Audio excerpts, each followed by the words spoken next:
Hello दोस्तों। तो आज ये वीडियो का जो मैथ्स और रीजनिंग का एग्ज़ाम हुआ है 15 तारीख को, वो आया है हमारे पास, तो इसको सॉल्व करेंगे अब हम। तो इसी के सीरीज में देख सकते हैं, पहला क्वेश्चन है कि हैमलेट को विलेज लिखा है। तो इसमें ऐसा नहीं करना था कि ठीक है हैमलेट को विलेज लिखा है तो वर्डिंग नहीं देखना था, अल्फ़ाबेट को नहीं देखना था। जैसे हैमलेट को विलेज लिखा है तो हैमलेट का मतलब होता है गाँव, मेट्रोपोलिस का मतलब क्या हो जाएगा, शहर। ठीक ना, तो ये देखना था। दूसरा क्वेश्चन देखते हैं। लोअर को WORLE लिखा है, तो इस चीज़ को ध्यान से देखिए। जैसे देखिए LOWER समझ रहे हैं क्या किया है।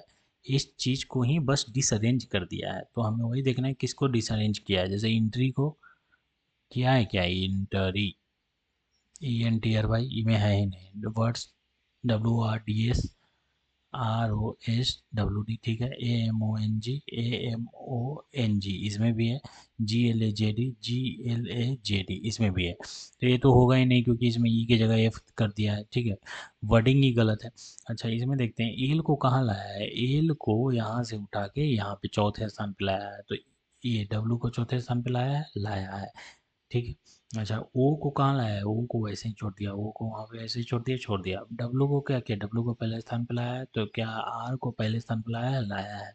ई को क्या किया, ई को लास्ट स्थान पे भेजा है, तो डी को लास्ट स्थान पे भेजा है। और आर को क्या किया, आर को तीसरे स्थान पे रखा है। तो जो ये है उसको तीसरे स्थान पे रखा है, तो ये आंसर हो जाएगा। ऐसे चेक कर लेना था। चलिए, तीसरा नंबर है, कौन सा दो लगातार गुणांक अभाज्य संख्या के गुणनफल से नहीं बना है। इसका मतलब क्या है, दो लगातार अभाज्य संख्या क्या होता है। जैसे पहला अभाज्य संख्या है 2, अगला अभाज्य संख्या है 3, अगला अभाज्य संख्या है 5, अगला अभाज्य संख्या है 7, अगला अभाज्य संख्या है 11, उससे नहीं बनाते। जैसे देखिए 143 के बारे में आपको बता दें कि 11 और 13 का मल्टीपल होता है। 221 के बारे में जब देखिएगा तो 13 और 17 का मल्टीपल हो जाएगा। और 323 जो है वो 17 और 19 का मल्टीपल है। जबकि 391 उसमें से किसी का भी मल्टीपल नहीं है, तो ये 391 आंसर हो जाएगा। नेक्स्ट देखिए, वेनिला का संबंध बीन से है, वैसे ही है जैसे जिंजर का संबंध किससे। जैसे वेनिला क्या होता है, एक प्रकार का बीन है। वेनिला क्या है, बीन है, बीज है, ठीक है। वैनिला क्या है, खाने वाला एक प्रकार का बीज है, एक प्रकार का बीन है। तो जिंजर क्या है, जिंजर एक प्रकार का तना है। जिंजर जड़ थोड़ी होता है, जिंजर तना है। जिंजर क्या है, तना है, तो ये ध्यान में रखना था बस। अगला देखिए, पांचवा है कि एक घन को लाल रंगों से सभी पहलुओं पर रंगा जाता है और फिर से 27 छोटे बराबर काटा काटा जाता है, तो कितने छोटे घनों को ठीक दो पहलू पर रंगे होंगे। जैसे देखिए, ये बहुत इंपॉर्टेंट क्वेश्चन है। अब देखिए इसमें क्या है, बेसिक बात समझना है कि पहले 27 छोटे बराबर घनों में कोई घन है। मान लीजिए एक घन है और इस घन को 27 छोटे बराबर घनों में काटना है। समझिएगा, बहुत इंपॉर्टेंट है। 27 ये घन है, घन को हमें 27 घन में काटना है, तो कितना कांटा लगाना पड़ेगा। एक तो दो कांटा इधर से लगा दिए, दो कांटा इधर से लगा दिए, तो बन जाएगा कितना। इस तरह से यदि काटेंगे ऊपर नीचे तो बन जाएगा टोटल 27 गन। समझ गए। यदि ये पूछता कितना कांटा लगाना पड़ेगा तो हम कहते दो दो कांटा लगा दो भाई, क्योंकि 1 2 3 27 गन बन जाता है। लेकिन यहाँ पे ये क्वेश्चन है कि बताओ कितना, मतलब काटेंगे। ठीक है, इसको काटे, पूरा घन था, घन को काटे, तो एक किनारा पर, मतलब एक सरफेस के लिए कितना घन होगा। तो उसको कैसे निकालते हैं, घनों की संख्या N³ बराबर 27, तो N बराबर हो जाएगा 3, है ना। 3 घन होगा। समझ गए। अब एक फॉर्मूला है, फॉर्मूला को याद रखना है। क्या, यदि नंबर ऑफ घनों की संख्या n है और घन को काटा लगाया जाना है, सॉरी इसको यहाँ पे ऐसे लिखते हैं, ये घन है जिसमें हमें n काटा, मतलब टोटल n घन बनने वाले हैं, n घन बनने वाले हैं एक किनारे पे। तो हमें पूछ रहा है कि यदि हमें पूछता है कि बताओ ऐसे कितने घन बनेंगे जिस पे कोई कलर नहीं होगा। जैसे इसको पूरा कलर कर दिया किसी रंग से, कलर कर दिया, जैसे सपोज करिए येलो से कलर कर दिया, कांटा लगा, पूरा कलर कर दिया, कलर करने के बाद कांटा लगा दिया, दो कांटा इधर से दो कांटा इधर से, टोटल 27 घन बन गया। अब हमें कहता है कि बताओ बाबू कि कितना ऐसा घन है जिसपे एक भी कलर नहीं है। तो एक भी कलर कौन हो नहीं, जिस पे नहीं होगा, जो अंदर में रह जाएगा, तो जीरो कलर। जीरो कलर के लिए क्या फॉर्मूला है, याद रखना है n-2 के पावर क्यू। यदि एक सरफेस पे कलर हो, जो छोटा घन बनेगा ना, छोटा घन, उसके एक सरफेस कलरफुल हो तो उसका क्या फॉर्मूला है, वन कलर हो तो उसका क्या फॉर्मूला है, 6n-2 के पावर स्क्वायर। और दो पे कलर हो उसका क्या फॉर्मूला, 12 × n-2। और यदि हमसे ये पूछे कि बताओ बाबू तीनों पे कलर हो, तो तीनों पे कलर उसी पे होगा जो किनारे पे होगा, जो इस किनारे पे होगा। और किनारे पे कितना घन रहता है, किनारे पे टोटल कितना घन बनेगा, एक यहाँ पे, एक यहाँ पे, एक यहाँ पे, टोटल किनारों पर जो घन बनेगा ना, उसकी संख्या, मतलब 3 कलर की बात हो तो किनारे वाला घन हो जाएगा। किनारों वाले घन की संख्या 8 होती है। इस चीज़ को याद रखना। जीरो कलर n-2 का क्यूब, वन कलर 6 × n-2 का स्क्वायर, n-2 का स्क्वायर, टू कलर 12 × n-2, और थ्री कलर, तीनों सरफेस पे कलर हो तो 8। चलिए नेक्स्ट देखते हैं। अगला क्या है कि एक घन के प्रत्येक पहलुओं को 1 से 6 तक अंक लिखे हैं। विपरीत पहलुओं का योग स्थिर नहीं है। यदि 1, 2, 3 अंक एक कोने पर मिलते हैं और 4 अंक दो के विपरीत है, तो एक के विपरीत कौन सा अंक होगा। जैसे देखिए ये कह रहा है कि एक घन बनाओ, जैसे हम इमेजिन करते हैं कि ये घन है, ठीक है, घन बना लिए। समझिएगा इस पॉइंट को। कहता है ना कि 1 से 6 तक घन पर लिख दो। विपरीत पहलुओं का योग स्थिर नहीं है, जरूरी नहीं, मतलब विपरीत पहलुओं का जो योग है, जैसे मान लीजिए कि यहाँ पे ऊपर हमने एक रखा है, ऊपर एक रखा है, तो यहाँ पे जो योग है, मान लीजिए यहाँ पे 6 नहीं होगा। ऐसा नहीं है कि यहाँ पे 6 होगा, क्यों, क्योंकि विपरीत पहलुओं का योग का मतलब है 1 और 6 जोड़े 7 हो गया, 1, 2 और 5 जोड़े 7 हो गया, 3 और 4 जोड़े 7 हो गया, ऐसे। तो ये नहीं है, जरूरी नहीं है कि ये हो, योग स्थिर नहीं है, मतलब ये वाला फॉलो नहीं करता है। तो कहता है कि यदि 1, 2, 3 अंक एक कोने पर मिलते हैं, जैसे ऊपर एक है, अंदर में ये वाला जो सरफेस है ना, अंदर में ये 2 है, और यहाँ पे जो सरफेस है ना, ये वाला, ये 3 है, ठीक है। तो पूछ रहा है क्या, 4 अंक 2 के विपरीत है, ये 2 के विपरीत जो 2 अंदर लिखे हैं, तो इसके विपरीत कौन है, ये 4, सॉरी 4 यहाँ पे लिखते हैं, 4 ये बाहर वाला 4 है। और कह रहा है क्या, तो 2 के विपरीत है तो 1 के विपरीत कौन है। जैसे एक ऊपर लिखे हैं तो नीचे कौन है। हम कहेंगे कि देखो बाबू एक ऊपर लिखे हो तो बचा कौन, बचा 5 और 6। अब चूंकि कह रहा है कि यदि 4 अंक, 4 जो है कहाँ पे है, 2 के विपरीत है, 2 इधर था तो 4 इधर वाला पे है, 4 यहाँ पे है, इन दोनों का योग कितना हो गया, 6। तो ये जरूरी नहीं है कि 1 और 5 होके ही 6 हो, ये नहीं होना चाहिए, योग स्थिर नहीं है। तो यहाँ पे क्या हो जाएगा, 6 हो जाएगा, तब ना 1 और 6 7 होगा। योग को स्थिर नहीं रखना है, नहीं तो यदि 5 रखेंगे तो 1 और 5 फिर 6 हो जाएगा। तो आई थिंक इसका आंसर 6 होना चाहिए। चलिए नेक्स्ट देखते हैं। एक वर्गाकार कागज को पहले लंबवत और फिर क्षैतिज अक्ष के साथ मोड़ा जाता है और इसके ऊपरी दाएं कोने से एक छोटा त्रिभुज काटा जाता है। जैसे जैसे कर रहा है ना, वैसे वैसे करते जाइए, बन जाएगा, इसमें कुछ है नहीं। एक वर्गाकार कागज ले लेना है। पहला स्टेप क्या है, एक वर्गाकार कागज ले लिए। दूसरा स्टेप क्या है, पहले लंबवत और फिर क्षैतिज अक्ष के साथ मोड़ दीजिए।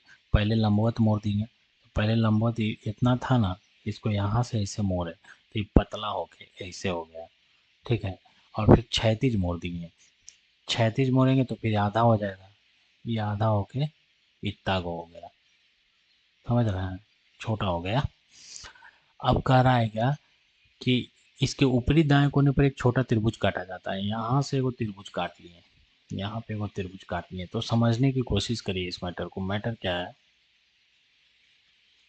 यहाँ से त्रिभुजवा काटे हैं, तो यहाँ जब इसको पूरा खोलिएगा तो यहाँ जो त्रिभुजवा कटा है वो सेम ई पट्टी नीचे भी चला जाएगा। और जब ये पूरा में खुलेगा तो यहाँ पे जो एक त्रिभुज है, वो यहाँ जब पूरा में खुलेगा तो इधर ना खुलेगा तो यहाँ पे हो जाएगा, और जो यहाँ पे खुल रहा है वो यहाँ पे हो जाएगा। तो टोटल ट्रायंगल कितना हो जाएगा, 4। समझ गए ना। नेक्स्ट देखिए, एक 7 व्यक्ति ए जी एक गोल मेज के चारों ओर केंद्र की ओर मुख करके बैठे हैं। यहाँ पे 7 व्यक्ति को बैठा देते हैं।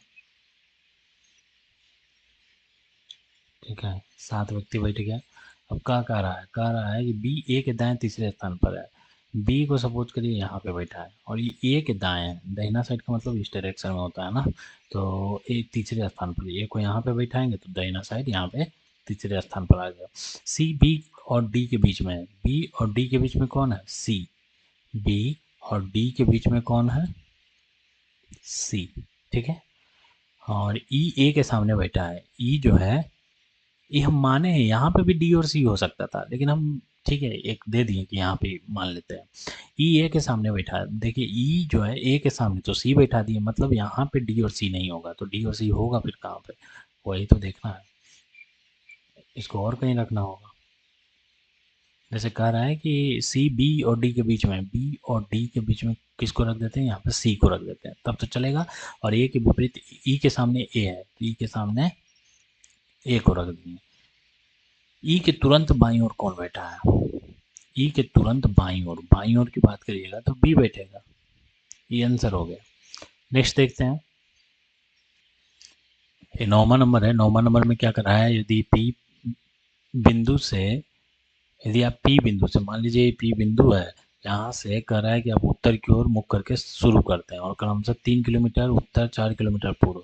3 किलोमीटर उत्तर गए, उसके बाद कह रहा है कि 4 किलोमीटर इधर चले जाइए, फिर 3 किलोमीटर दक्षिण चले जाइए और फिर 6 किलोमीटर पूर्व चले जाइए। ठीक है। और तो आप, तो पी से आपकी अंतिम विस्थापन क्या है? देखिए ये पी है, यहाँ से यहाँ हमारा विस्थापन है 6 हुआ ये, और 4 हुआ ये, 10 किलोमीटर। ये कितना इजी क्वेश्चन था। 10वां देखते हैं। इतना बजे घंटी और मिनटों के बीच की सुइयों का कोण क्या होता है? जैसे देखिए ठीक, घंटे और मिनट के बीच की सुइयों के बीच का कोण का फॉर्मूला थीटा बराबर क्या होता है? 11/2 मिनट में से 30 घंटा को घटाना होता है। बस ये फॉर्मूला इसी पे पुट कर देना है। जैसे थीटा बराबर क्या हो जाएगा? तो 11/2, 11/2 और मिनट में है 15 और में से 30, और घंटा कितना है? 3, घटाना है 11/2। इसको जब 15 में 11 से गुना करेंगे तो 165 हो जाएगा बटा 2 माइनस 90। अब इसको घटाइएगा तो कितना आएगा? 8 82.5 डिग्री में से 90 डिग्री घटेगा। चूँकि यहाँ इस साइने लगाया जाता है कि हमेशा इसको पॉजिटिव में रखना है, मतलब 90 में से 82.5 घटाइएगा, कितना आ जाएगा? 60.5 डिग्री। ये आंसर हो गया। नेक्स्ट क्वेश्चन देखते हैं। एक्स से यू हो जाएगा, मतलब 24 से 21 हो गया है, 21 से फिर अच्छा इधर से देखते हैं क्या मैटर चल रहा है। 12 से 17 हो जा रहा है, मतलब 5 बढ़ रहा है। 12 सॉरी 3 बढ़ रहा है ना। LMNO 3 बढ़ रहा है। जब 3 ये बढ़ता, यहाँ कितना घटा है? 3 ही घटा है, तो मतलब 3 का ही अंतर है। 21 15 से 3 बढ़ाते तो आर वाला हो जाता, आर वाला तो 2 जगह है। ठीक है। अब इसमें बेसिक अंतर क्या है? 3 जगह है आर वाला, एक ये है आर, एक ये है आर, एक ये आर। अंतर क्या है जो देखते हैं। सी के बाद DEF 3 बढ़ा। एफ यहाँ क्या बढ़ा? 12 3 15, तो एफ के बाद 3 बढ़ता तो कितना हो जाता? एफ 6 3 9 हो जाएगा, मतलब 12 और आई वाला ही आंसर होगा। ये तो कंफर्म है, लेकिन इसमें और इसमें कंफ्यूजन है। अब देखिए 5 से 3 बढ़ा 8, 8 से अच्छा यहाँ कितना बढ़ रहा है? यहाँ 3 3 6 बढ़ा, आई थिंक यहाँ 4 बढ़ा दिया होगा, 8 4 12, फिर 5 बढ़ा दिया होगा 17, तो 12 12 वाला आंसर हो गया। ये आंसर हो जाएगा। नेक्स्ट क्वेश्चन देखते हैं। यदि ड्राउट कोई ऐसे लिखता है, इतना को ऐसा लिखता है, तो प्रॉब्लम को उसी कोड भाषा में क्या लिखेगा? इस चीज़ को समझिए। ड्राउट को क्या किया? डी को सी कर दिया है, सी को बी कर दिया, तो पी को क्या कर देगा? ओ कर देगा, ओ कर दिया, ओ कर दिया, वो तो सब में है। ठीक है। आर को क्या कर रहा है? आर को ये घटा रहा है, क्यू आर कर दिया। जैसे एन को ओ कर दिया तो क्या हो जाएगा? एस आर होगा नहीं, क्यू आर हो जाएगा। एस आर होगा नहीं, क्यू आर हो जाएगा। तो ए कॉमन है। ठीक है। देखते हैं ए को क्या कर दिया? बी कर दिया। एन को क्या कर दिया? ओ कर दिया। ओ को फिर क्या करना है? पी करना है। ओ को पी करेंगे तो ये हो जाएगा। चलिए यहाँ यहाँ तक तो चल रहा है अपना काम। यू को क्या कर दिया? यू को क्या किया है ना, यहाँ पे भी कर दिया है। ठीक ना, एक बढ़ा दिया है। यू का जो स्थान है यहाँ चौथा है, यू का स्थान यहाँ पे 5वां कर दिया। तो उसी तरह से सी को यहाँ पे स्थान डी दे दिया। सी को तो डी ही दिया है, चौथे स्थान दिया है। ये 4 5 6 7, 4 5 6 7, यू को फिर भी क्यों किया? अच्छा ठीक है, बी को सी कर देगा फिर। हाँ, यू को बढ़ा रहा है तो बी को सी कर रहा है, सी किस में है, इसमें भी है, इसमें भी है। ठीक है, आगे देखते हैं। जी को क्या किया, जी को एच कर दिया है, जी को क्या किया, एच कर दिया, एक बढ़ा दिया है। तो सिमिलरली, अच्छा अच्छा अच्छा अच्छा, हम कंफ्यूज कर रहे थे। अच्छा, हाँ, चार, सात एक आठ, तीन तीन चौबीस, सात शब्द यहाँ पे देखिए, ये मिस्टेक कर दिया है, ये एच एक्स्ट्रा दे दिया है, यहाँ पे एच नहीं होना चाहिए। तीन तीन छः एक सात, सात शब्दों के लिए आठ शब्द कैसे आ सकता है भाई? सॉरी, सात अल्फ़ाबेट के लिए आठ अल्फ़ाबेट दे दिया है, इनसे मिस्टेक हुआ, प्रिंटिंग मिस्टेक कहिए या जैसे कहिए मिस्टेक है। तो यहाँ पे फिर क्या किया है, जी को एच कर दिया है, सिमिलरली यहाँ आई को जे कर दिया है, सिमिलरली यहाँ क्या हो जाएगा, एल को एम हो जाएगा, एल का एम इसमें है तो ये आंसर हो जाएगा। देख सकते हैं बिहार के एग्जाम में कितना मतलब प्रिंटिंग मिस्टेक इस तरह से रहता है।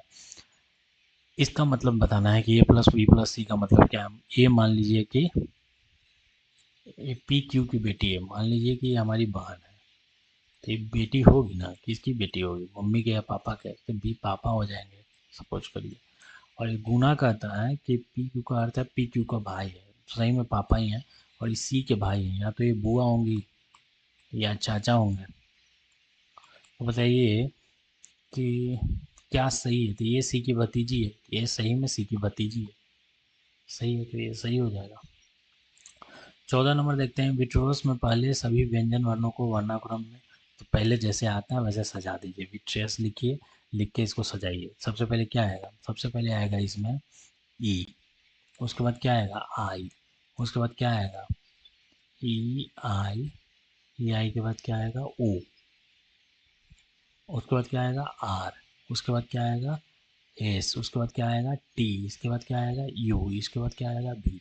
ये हमने सही सजाया कि नहीं, इसको चेक करने के लिए तीन और तीन छः और दो आठ शब्द है, तीन तीन छः दो आठ, मतलब सही सजाया है। बाएं से चौथे अक्षर, बाएं से चौथा अक्षर ये है कि दूसरी दाई ओर, कि दूसरी दाई ओर कौन सा अक्षर है, तो टी है, टी आंसर हो जाएगा। दूसरी दाई की बात कर रहा है, दूसरी दाई, पहली दाई नहीं, दूसरी दाई ओर कौन सा अक्षर है, टी, टी आंसर हो जाएगा।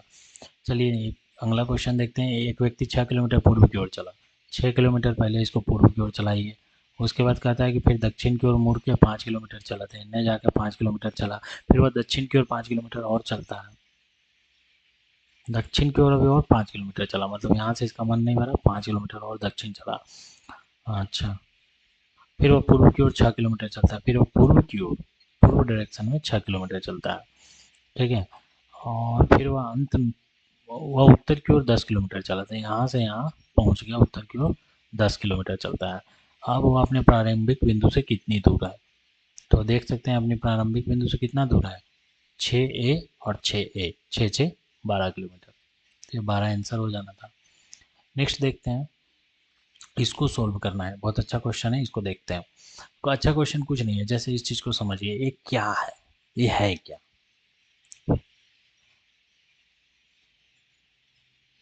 यदि हम कहें कि इसको ध्यान से देखिएगा, ये क्या है, फॉर्मेट ऑलरेडी दे रखा है कि भाई हम two N into N plus one के फॉर्मेट का है, जब इसको क्या जाएगा, इसको ऐसे हम लिख सकते हैं, 1 गुना 2 प्लस 2 गुना 3 प्लस 3 गुना 4 प्लस 5 गुना 6, इस फॉर्मेट को फॉलो कर रहा है। तो इस कंडीशन में क्या हो जाएगा, इसको यहाँ पे लेके आए, इस कंडीशन में क्या हो जाएगा, इसको, अच्छा इसको हम क्या लिख सकते हैं, इसको हम 1 - 1/2 लिख सकते हैं, कोई दिक्कत नहीं, दो में से एक गया, 1/2 बचा, कोई गुना भागा करने की जरूरत नहीं। इसको हम 1/2 - 1/3 लिख सकते हैं, कोई दिक्कत नहीं। तो ये फॉर्मेट में क्या आ जाएगा, 1 - 1/2 plus 1/2 -1/3 plus 1/3, dot dot dot dot dot जाते जाएगा, N 1/n minus 1/n plus 1। जब इस चीज़ को सोल्व करिएगा तो ये सब कट जाएगा, सब कट कुट के बराबर हो जाएगा, आ जाएगा क्या, 1 - 1, 1/n+1। जब इसको सोल्व करिएगा तो क्या हो जाएगा, n+1 -1/n+1, क्या आ गया, n/n+1। ठीक है, तो इतना का मान क्या होगा, n/n+1, सी नंबर इसका आंसर हो जाएगा। नेक्स्ट देखते हैं, इसका अंगनितीय माध्य निकालना है। जैसे ये समझिए किस में है, जीपी को फॉलो कर रहा है। जीपी क्या होता है, ज्योमेट्रिक प्रोग्रेशन, जिसमें कोई संख्या मल्टीपल में बढ़ता है। जैसे एक से क्या हो गया, ये दो हो गया, 2 गुना हुआ, फिर ये 2 गुना हुआ, फिर ये 2 गुना हुआ, फिर ये 2 गुना हुआ, ऐसे ऐसे 2 गुना से बढ़ रहा है। तो इस का पहले आप सम निकालिए। जैसे जिप्पी का सम क्या फॉर्मूला क्या होता है, जिप्पी का सम कैसे निकलता है, एस एन कैसे निकलता है, ए आर के power N minus one divided by R minus one से निकलता है सम इसका। अब एक बात बताइए, यहाँ ए क्या है, यहाँ ए वन दे रखा है, आर क्या दे रखा है, ए आर होता है किस रेशियो से बढ़ रहा है, कौन से फैक्टर से बढ़ रहा है, तो देख रहे हैं 2 से बढ़ रहा है, तो आर बराबर 2 हो गया। अब इसका सम निकाल दीजिए, तो ये सम कितना हो जाएगा, ए मतलब 1 इंटू आर मतलब 2 के पावर एन इनफाइनाइट तक है, तो एन माइनस वन बटा 2 - 1, क्योंकि आर की जगह पर 2 है तो 2 - 1 कर दिए, तो 2 के पावर एन माइनस वन बटा वन। आ गया अपना कितना, 2 के पावर एन माइनस वन बट्टा वन। वन का कोई वैल्यू नहीं है, तो इतना आ गया अपना क्या, सम आ गया। अब इसका माध्य पूछ रहा है, अंकगणितीय माध्य। माध्य निकालने के लिए क्या करते हैं, सम में नंबर से डिवाइड कर देते हैं। नंबर टोटल कितना एन है, तो 2 के power N minus one divided by N, ये हो गया इसका आंसर। नेक्स्ट देखते हैं, इस चीज़ को बनाना है, इस चीज़ को सॉल्व करना है, तो इसमें भी कुछ करने की ज़रूरत नहीं था। जैसे हम क्या करेंगे, यहाँ समझिए, ए ए एक्स माइनस वन दे रखा है, x plus one, x minus one से एक्स प्लस वन तक का दूरी दो में सब तय किया जा सकता है। मतलब यदि हम टू के पावर एक्स माइनस वन को कॉमन ले लें तो यहाँ वन प्लस टू के पावर टू बचेगा, और इतना बराबर है 1280। 1280 का मतलब क्या होता है, 1280 का मतलब क्या होता है, 1280 को यदि हम 128 गुने 2 × 5 लिखे तो चलेगा ना, क्योंकि 128 × 10 तो इसको लिख ही सकते हैं ना, तो 128 × 10 की जगह पर 128 × 2 × 5 लिख दिए। और 128 का मतलब क्या होता है, 2 के पावर 5 × 32, 6 × 64, 7 × 128, तो 2 के पावर 27 × 2 × 5 कर सकते थे। इसको और क्या लिख सकते हैं, 2 के पावर 8 × 5। अब इसको देखिए, एक 2 के power x minus one into दो, 2 × 4 है, एक 5 हो जाएगा। 5 बराबर 2 के पावर 8 मल्टीपल में 5, अभी 5 से 5 काट दिए, तो 2 के पावर एक्स माइनस वन बराबर 2 के पावर 8 आ गया। तो एक्स बराबर क्या आ गया, 9 आ गया, है ना। ऊपर ऊपर कंपेयर किए तो इसको, तो एक्स बराबर 9 आ गया। तो यही पूछ रहा है कि इसका वैल्यू क्या है। अब एक बात बताइए, एक्स का वैल्यू 9 है, तो 9 9 का 81 और 9 9 81, 81 81 जोड़ेंगे तो कितना हो जाएगा, एक्स बराबर 9 है तो 9 9 का 81 और 9 9 9 81, 81 81 जोड़ेंगे 162। ये 90 मार के बच्चा बैठा हुआ है। चलिए नेक्स्ट देखते हैं, 3 बराबर जग दूध और पानी से भरे हुए हैं, प्रत्येक जग में दूध और पानी का अनुपात इतना इतना इतना है। तीनों जगों की सामग्री एक बर्तन में खाली कर दी गई, तो बर्तन में दूध और पानी का अनुपात क्या है। जैसे देखिए, बराबर क्षमता का जग है, जग वन, जग वन की कहानी क्या है, जग वन वन की कहानी क्या है कि इसमें एक है, दो है, दूध और पानी, मिल्क एंड वाटर, ठीक है। यहाँ क्या है, यहाँ दो है, तीन है जग टू में, यहाँ क्या है, तीन है और चार है जग तीन में। अब यहाँ टोटल मात्रा है तीन, यहाँ टोटल मात्रा है पाँच, यहाँ टोटल मात्रा है सात, ही कैसे संभव है, तो तीनों को तो बराबर करना पड़ेगा। तीनों को बराबर करने के लिए हमें एलसीएम लेना पड़ेगा, क्योंकि एलसीएम चूंकि सब के सब प्राइम नंबर है, तो एलसीएम तो आने से रहा है, तो इसका मतलब क्या हो जाएगा, इस सबको गुना करना पड़ेगा, तो इस सबका एलसीएम 7×5 = 35 दिया, 105 आ जाएगा। तो 105 के इसमें क्या करना पड़ेगा, 105 लाने के लिए 35 से गुना, क्योंकि ये दोनों को इसमें गुना कर देंगे, इसमें किससे गुना करना पड़ेगा, ये दोनों से 21 से गुना, और इसमें किससे गुना करना पड़ेगा, ये दोनों से 15 से गुना, ठीक है। अब इस चीज़ को सोल्व करते हैं। जैसे देखिए, जैसे ही इसमें 35 से गुना होगा तो ये क्या बन जाएगा, ये बन जाएगा 35, 35 दूनी का 70। जैसे ही 21 से गुना होगा, ये क्या बन जाएगा, 21 दूनी का 42, 21 या 63। जैसे इसमें 15 से गुना होगा, 15 या 45, 15 चौका 60, और सबको जोड़ देना है, क्योंकि सबको फाइनली एक बर्तन में, बड़ा बर्तन में खाली कर दिया गया है। जोड़ेंगे, 5 5 10 2 12, 4 3 7 1 8 1 9, 92 हो गया। और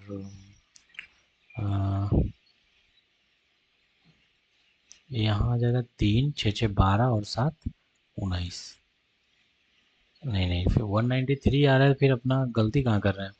35 से जब गुना करेंगे तो 35, 21 से गुना करेंगे 21 दूनी का 42, और 15 में 3 से गुना करेंगे तो 15 तो ये 45 हो जाएगा ना।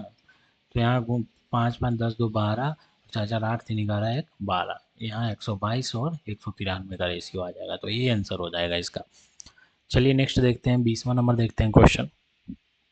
एक आयताकार खेत की लंबाई और चौड़ाई बढ़ा दी जा गई। खेत का क्षेत्रफल 50% बढ़ गया, लंबाई 20% बढ़ाया गया। देखिए ये कैसे बनता है, ये सक्सेसिव से बनता है। सक्सेसिव का फाइनल फार्मूला क्या होता है? सक्सेसिव का फाइनल फार्मूला होता है a+b+ab/100। ये जानते हैं ना, फाइनल परसेंटेज बराबर 50% बढ़ा है टोटल, ए दे रखा है 20 प्लस बी पता नहीं, बी को बी मानते हैं, प्लस 20b/100। अभी देखिए इससे घट गया तो इधर 30 आ गया, 30 बराबर b+b/5। तो ये 5b और ये b, 6b/5 बराबर 30। तो b कितना आ जाएगा? 20 आ जाएगा, 150/6 का मतलब 25। तो ये 25% आंसर हो जाएगा। नेक्स्ट देखते हैं, 6 जून 2022 को सप्ताह का कौन सा दिन था? इस चीज़ को याद रखने के लिए एक बेसिक बात याद रखना बहुत ज़रूरी है। इस चीज़ को याद रखने के लिए क्या याद रखना पड़ेगा, जो देखिए पहले तो एक कोड याद रखना पड़ेगा कि 144, 025, 036, 146, ये मंथ कोड है, मंथ कोड। ठीक है।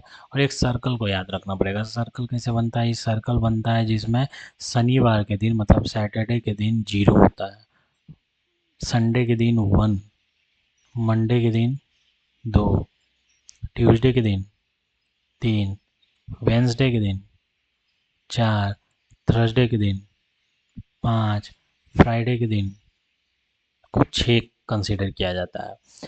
और फार्मूला, अच्छा एक चीज़ और याद रखना पड़ेगा कि यदि 1600 ईस्वी है तो 6, 1700 ईस्वी है तो 4, 1800 ईस्वी का कोड क्या लिया जाएगा? 2, 1900 ईस्वी का कोड क्या होगा भाई? तो 0, और 2000 ईस्वी का कोड फिर क्या होगा? रिपीट होकर 6 हो जाएगा। 2100 ईस्वी आया तो कोड क्या हो जाएगा? 4, 2200 ईस्वी आ गया तो कोड क्या हो जाएगा? 2, ऐसे 2300 ईस्वी में फिर क्या होगा? कोड 0। ठीक है, तो इस चीज़ को भी ध्यान में रखना है। अब बस हमें पहले याद रखना है डेट प्लस मंथ प्लस ई सेंचुरी, सेंचुरी क्या है? प्लस ईयर, और प्लस ईयर में 4 से डिवाइड दे देंगे, जो छोटा वाला आएगा वो, और सब में 7 से डिवाइड दे देंगे। चलिए देखते हैं इसको। अब देखिए हमें इस चीज़ को निकालना है, किसी भी डेट को निकालना है। तो सबसे पहले डेट तो 6, मंथ को क्या लेंगे? जून है तो जून के लिए कौन सा महीना होता है? छठा महीना। छठा महीना कौन हो जाएगा? 1 2 3 4 5 6, 5 हो जाएगा। और प्लस सेंचुरी 2000 है, सेंचुरी के लिए 2000 के लिए क्या कोड है? 6, यहाँ 6 लिखेंगे। ईयर कौन सा है? 2, दूसरा ईयर है, 2 लिखेंगे। और प्लस 2/4, 2/4 का कोई मीनिंग है? जस्ट बड़ा फ्रैक्शन लिखना चाहिए, इसका कोई मीनिंग ही नहीं है, तो 0 हो जाएगा। और इसमें 7 से डिवाइड कर देंगे। अब देखिए क्या है, 6 5 11, 6 17 और 2 19। 19 में जब 7 से डिवाइड करेंगे तो इसका मतलब क्या आएगा? +5 रिमाइंडर बचेगा। और +5 का मतलब क्या होता है?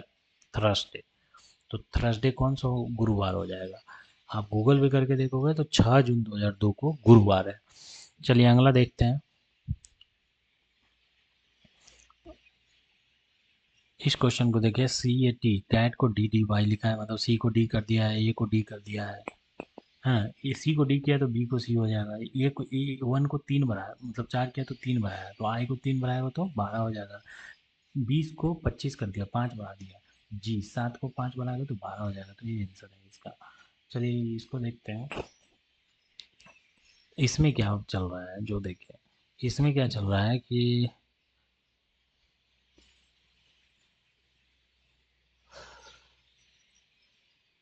4, 4 से 23 कर दिया, मतलब 4 पचे 20, 3 23, 23। नहीं नहीं, जरूर जोड़ रहा है, यदि जोड़ेगा तो कितना जोड़ेगा? तो 17, नहीं नहीं 19 जोड़ेगा ना, 19 4 33। और उसके बाद कितना? 23। तो 23 में कितना जोड़ेगा? 37, है ना, 7 और 30, 23, 37, और 60 में 61। तो अगला कितना जुड़ना चाहिए? अच्छा देखिए इसमें क्या हो रहा है, इसमें कितना जुड़ रहा है? तो 20 और 17 एक 18 जुड़ा। यहाँ कितना जुड़ा? तो 3 21 और 3 24 जुड़ा। और तो यहाँ इस हिसाब से इस श्रेणी में बढ़े तो यहाँ 30 जुड़े। और यदि इस 30 को यहाँ पे जोड़ दिया जाए तो 91 हो जाए। और इस 91 को यदि 121 में जोड़ा जाए तो क्या हो जाएगा, 121 प्लस 90 इक्वल टू 1, 9 2 11, एक एक दो, 211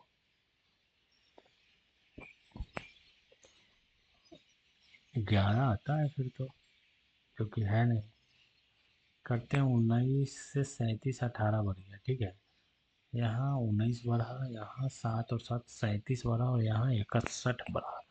यहाँ कितना बढ़ गया, यहाँ 18 बढ़ गया, यहाँ 3, 21 3 24 बढ़ गया, और यहाँ इस हिसाब से 30 बढ़ा दें तो क्या हो जाएगा, एक आन में 91 बढ़ेगा। 18 24 30, ठीक है। 30 बने तो 91, और 91, अरे सॉरी 91 को न जोड़ना है, 91 को 121 में जोड़े तो क्या हो जाएगा, एक एक दो, और 12 में 9 जोड़ेंगे तो 21, 212 आता है क्या, कहीं 212 आता है, ये आंसर हो गया। नेक्स्ट देखते हैं, यदि किसी निश्चित कोड में अल्टर्ड को ये लिखा जाता है, उसी कोड में रिलेटेड को क्या लिखा जा रहा है। एक्चुअली में क्या कर रहा है, ये उल्टा कर रहा है, जैसे ये को जेड कर दिया है तो उसी तरह से डी को डब्लू कर देगा, डी को डब्लू कर देगा। यहाँ ई को भी कर दिया है। ई को क्या किया, ई को भी कर दिया, हाँ ई को भी कर दिया, आगे लिख दिया है। तो सिमिलरली ई को भी करेगा, ई को भी यहाँ भी कर दिया। अब देखिए आर को क्या किया, आई कर दिया है, तो सिमिलरली टी को क्या करेगा, टी को जेड करेगा, नहीं जी करेगा, उल्टा कर रहा है, तो ये आंसर हो जाएगा। एक तस्वीर में एक आदमी को इशारा करते हुए एक महिला ने कहा, उसके भाई के पिता, मतलब सपोज करो मेरी बहन है वो, तो उसके भाई मतलब मैं का पिता मतलब मेरे पापा, मेरे दादा का इकलौता बेटा है, ठीक है, कोई दिक्कत नहीं है। वो महिला तस्वीर में देख रहे आदमी से किस प्रकार संबंधित है। अच्छा, ऐसा कर रहा है, महिला ऐसा करी, मान लो मेरी बहन है जो करी, मेरे दादा का इकलौता बेटा है, मेरे दादा का इकलौता बेटा मतलब ऑफ कोर्स मेरे फादर है, उसके भाई का पिता, उसके भाई का पिता, मतलब वो बहन ही लगेगी ना, बहन ही लगेगी। चलिए, तो 25 क्वेश्चन हमने देखा, बाकी का आगे देखते हैं।